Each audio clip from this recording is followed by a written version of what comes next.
Welcome back to the channel. This is Music Mojo Jojo Manze. Subscribe if you're new. Now, at the time of recording this, Wakadinali wame-announce Victims of Madness 2 inaenda kudrop and we are really excited manze. I hope ina drop this year. Wakadinali sika Playboy Kati hawana history ya kudrag ma-album. So wakisema wana drop this year ni this year.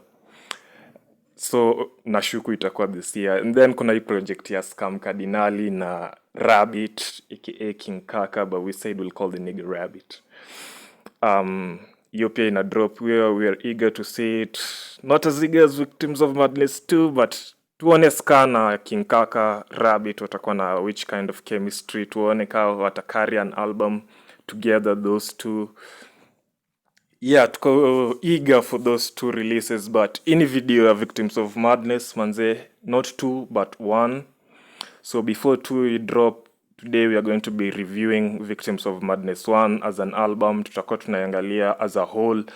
Tuongelea hapo a few songs manze, the high parts of the album, the low points, and give it a score out of 10. Yeah manze, nilipost juzi hapo kwa nini post section ya YouTube nikiwauliza mrate your album, and they were very polarizing answers. Kuna wenye walikuwa nasema 10 out of 10, 9, 8. Kuna wenye walikuwa nasema 3, 2, 1, na kila mtu akipeana reasons zao. At the end of the day, music is mostly subjective. Not fully, but mostly subjective.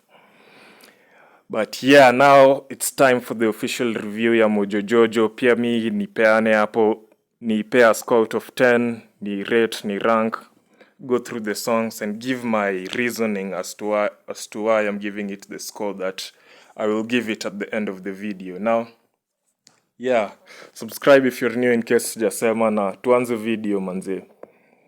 So, first of all, hii album, the title itself gives you a basic idea of what the album is going to be like title in Victims of Madness. Like the album is just, it's all over the place manze. Inakaa tu as if the people who made the album are real victims of madness, yani wamechizi, and that's the vibe they were going for, and they nailed it kabisa. 10 out of 10 on that one manze. Like wali nail kabisa. It feels like it's just all over the place. The verses are so dark, so diabolical. Like una feel tu yeah, say ni machizi ukisikiza hii album, especially for the very first time. Like damn, nimekuwa nikisikiza recently manze. It's been a long time since nisikize hii album full from start to bottom. But yeah manze, iko na hiyo nini, utafeel tu hii albums imetengenezwa na Victims of Madness. Then another thing, juu ya hiyo title na the vibe that they were going for on this album, inafanya hii album ikue without rules. Basically anything goes manze.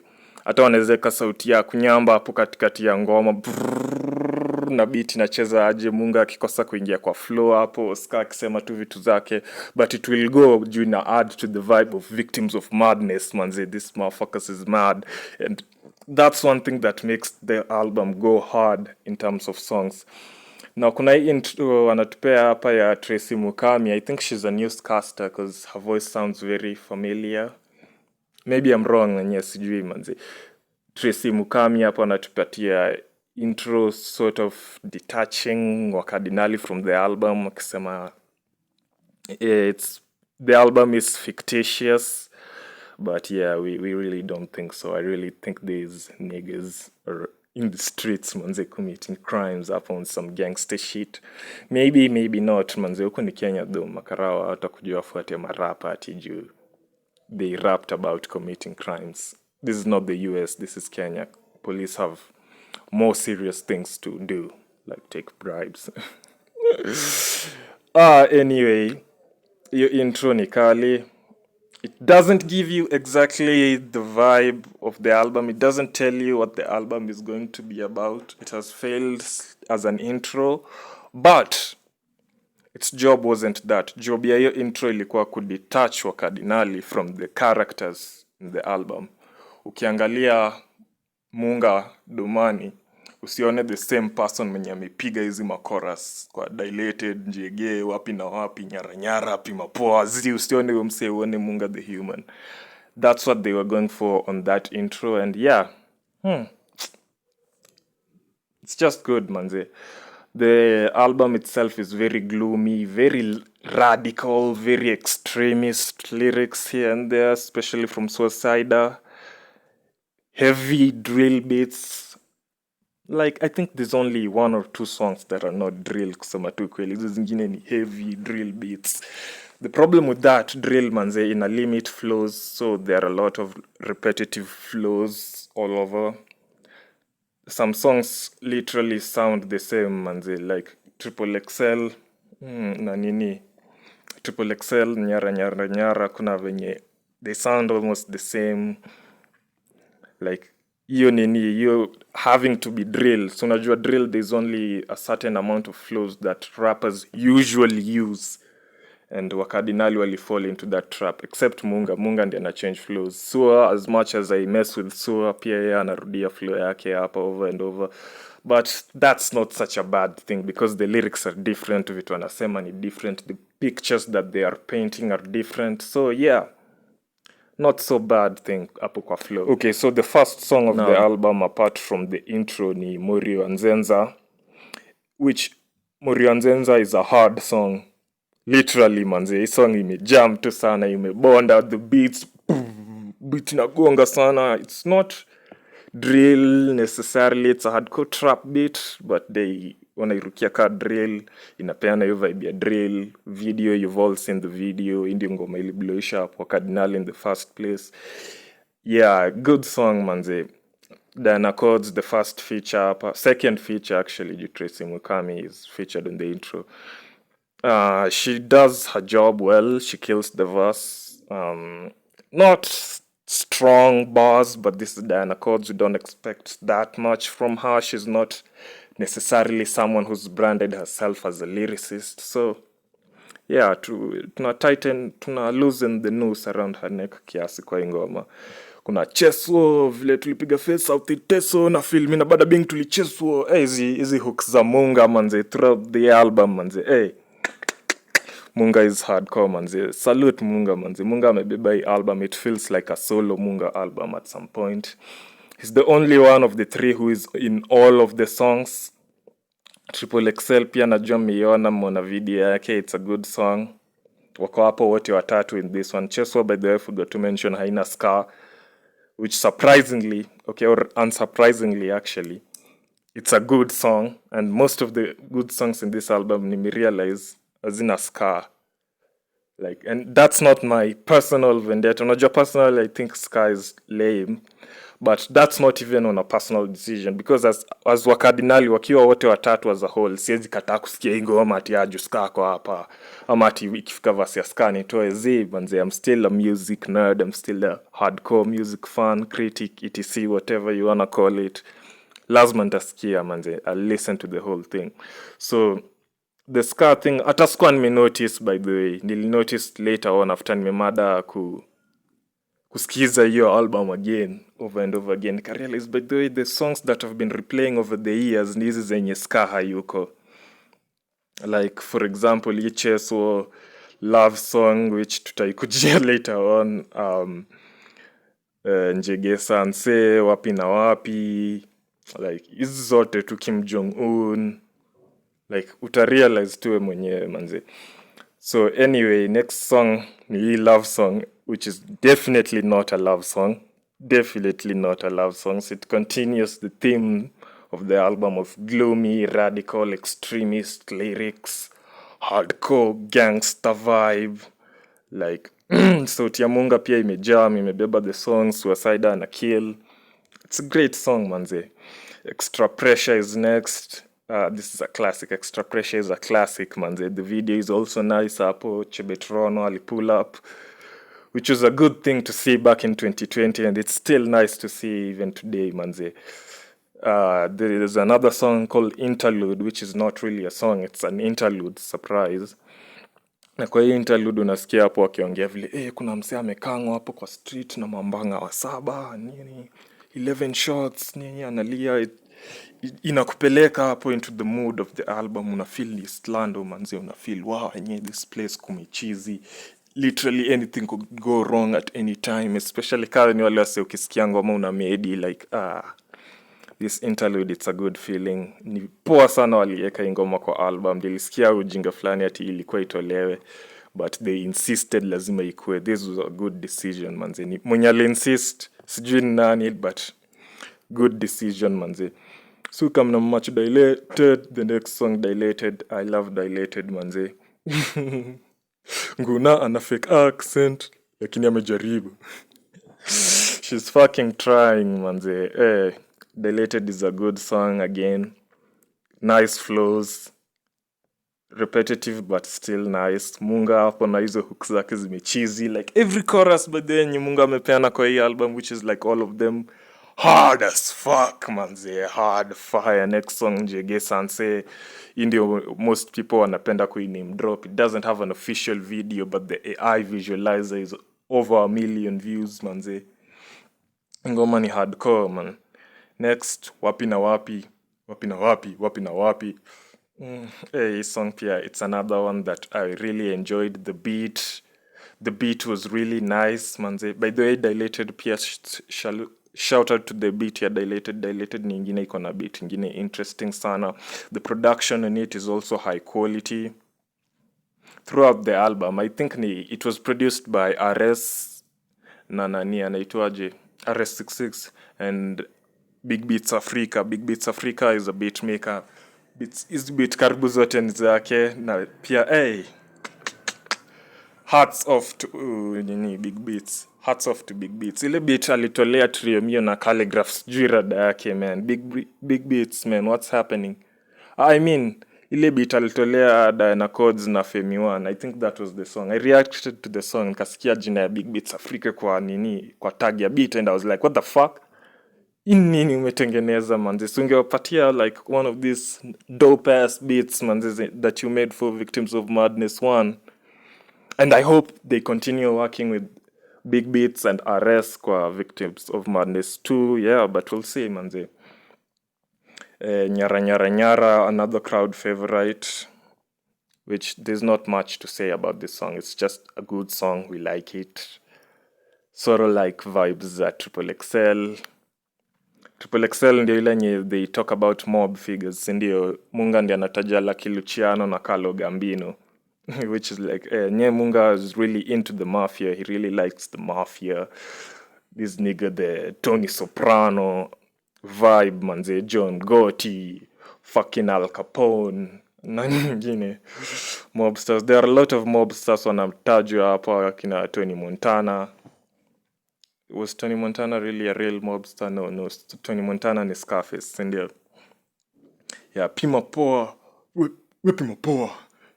Ndio, another Munga hook. And yeah, Mikil. Pima Poa. We Pima Poa.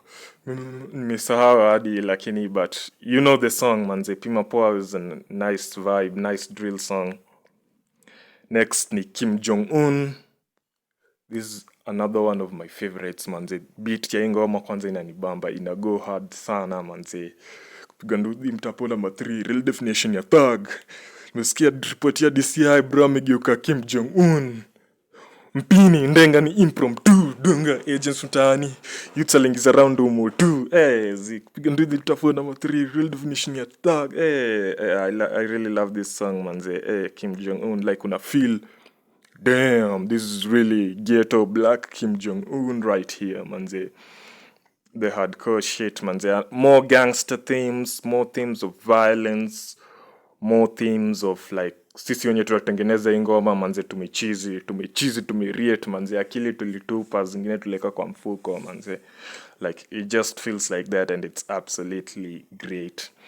Avoid those people, the next song, with a long list of features. The song is 8 minutes. Iko na video kali. And walieka ska at the very end, which was good. Verse yake is not such a nice way to end the song, but yeah. I mean, I can see what they were going for. Breeder, personally ukiniuliza mimi, Breeder has the best verse. Number 2 Munga, number 3 Sua. Acha tuachie hapo, lakini Breeder alikill manze, nikaa alijua hii feature Kardinali inko kwa spotlight, he lazima ni shine. He brought his A game manze. Huyo Breeder mwenye tunajua, mwenye tunamtambua hapo, huyo ndiye alileta hapa na alikill manze. Salute Breeder. Boutros alieka a sort of mid lazy verse, but ni Booty manze, to expect Booty akuja go hard on some gangster shit. Tuna expect flows za trap, na hii vibe ya kubamba bamba madem kiasi, and that's exactly what he did. Good enough, fits the song well, at least for Boutros. Wase wakuni bamba kwa hii ngoma ni Abbas. Abbas nilishangaa man. You know how much I like Abbas na mti ingi. Nasemanga yeye ni goat. Nasemanga hata yeye ni mkali kuliko Ska by far. But in this song Ska alikill kumliko. Abbas, I feel like he had the worst verse, bro. What the fuck is mchele kwa disco, man? What the fuck is a disco, man? Ini 20...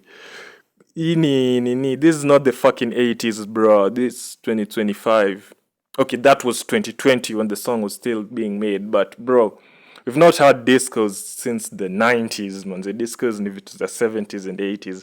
But naelewa Abbas, manze, is just acting his age. But pia the other things that he raps about are just so bizarre. Alafu pia maflow zake, ametumia sauti sijui gani, like hajatumia sauti yake normal. Nilishangaa tu sana na Ivas, manze. Usi Abbas being himself, manze. Ndio Abbas kubaf. Usi Abbas doobies. We want doobies. Hatutaki you kubaf, manze. I feel so bad calling out Abbas because he's one of my favorite Kenyan rappers. Abbas anakuanga mkali sana. Kwa hii verse sijui what happened. Ama hakuwa anajisikia, ama his age is catching up to him. Mi sijui manze, mi sielewi, but this is not Abbas at his best. Hapa alinishangaza sana. Diana Cods had a weak verse. Her verse in Rionzenza was stronger than this by far. She had a very weak verse, but it fits the song. I mean, ni Diana Cods again, we don't expect that much from her. So, akiwa na weak verse, pia si kitu tunashtuka sana. Like, ako sawa too, man. And then next song we have Lockdown, which is like a bonus track. And I believe this is the last song of the album. I like this track. Another track, and Munga is on the chorus. I think Sky is not on the song. Kama Yuko, basi he has a very forgettable verse because from the way nakumbuka, na last time nimesikia hii album ni about an hour ago. Nimekuwa nikisikia a lot over the weekend, but ya mwisho, the last listen was about an hour ago.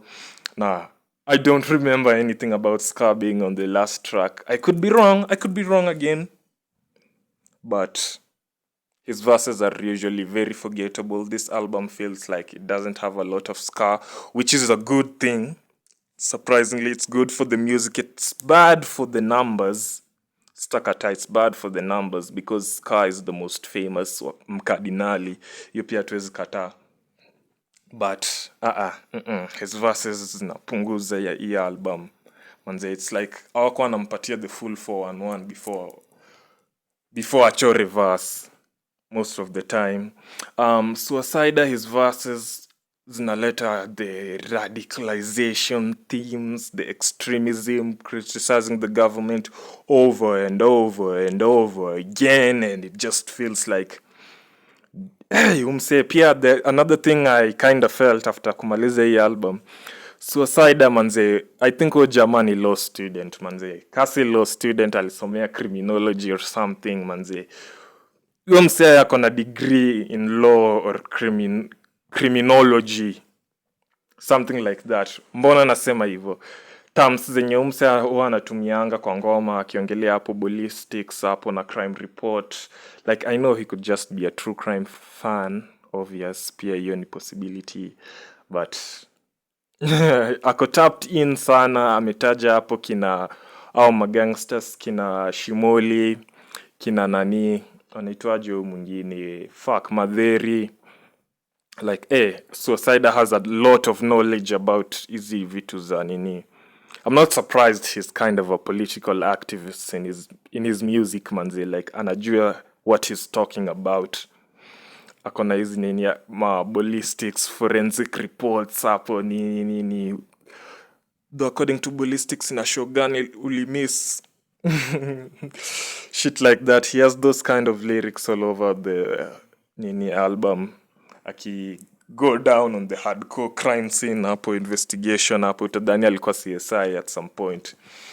But yeah, Munga nishasema already, yeye ndiye amebeba hii album. It feels like a solo Munga album at some point. Ni ma features too on every song. It feels like a Munga album with features on every song. He's hard, he's lyrical. Sua is also lyrical. Munga also brings out the lyricism. Those two together, they really mesh well. Wana vibe vizuri. Wako na good chemistry on a song, manze. Seeing them together, hearing them work together, it just blends in so well. And yeah, in general, manze, this is a great album. Good album. It follows the theme of victims of madness. So title haiko misleading. Tunaipatia points za title, manze. Nika hizo kompo moja alikuwa anaambia si lazima uweke title, but ukiweka title make sure ina match nini kitu umeandika, ina match your kompo. Na title ya hii album ina match what has been composed. So yeah, we give it marks for that. We give it marks for the flow. We give it marks for having catchy songs. All the songs manze hapa ni bops, ni ngoma za kutingiza kichwa. Hakuna hizo ngoma za kumedi, za kufikiria sana. Ndio zitakufanya ukwe na thoughts pia, but most of them ni bops za kutingiza kichwa. So if this was a playlist of hardcore Cardinali songs, ingekuwa imekill kabisa. But as an album, it lacks flow. Not flow ya vile rapa na nini kwa ngoma, but how the songs flow from one song to another. The best part of the Nilifeel album in a flow vizuri was from Extra Pressure vile ina go into interlude, and then from interlude into dilated. It feels like unaweza dhani hata ni one long song Extra Pressure, alafu kuna beat switch hapo, alafu ka sample ya wasea kibonga, alafu the song turns into dilated. Unaweza dhani ni hivyo manze, like hiyo part ilinibamba. But otherwise hakuna flow. It just feels like a playlist. Nika una pick random songs, putting them together. And to be honest, that's the only like negative thing I could find about the album. Hiyo too, na a lot of weak ska verses. But there's also a lot of good ska verses. Like Ska, he wasn't completely trash. Like, though nasemanga lyricism yake, he needs to go to school manze. Like atafute msa anafundisha watu kurap manze. I learn that rap is more than just rhyming. But apart from that, tukisha kubali that Ska is not a rapper, he's a rhymer. Tumkubali hivyo as he is. Na tuangalie contributions zake kwa album. Tumekubali yeye ni rhymer. Atumwangalii ka lyricist. Tunamchukulia ka Diana Codes. Yes, he adds to the album. Kuna vitu analeta. He doesn't just take away. And that's why in total, I'm feeling a big 7. Big 7 out of 10 on this one. Yeah, I believe this is the highest scoring album on the channel so far. But yeah, this album really deserves it. It was a good album.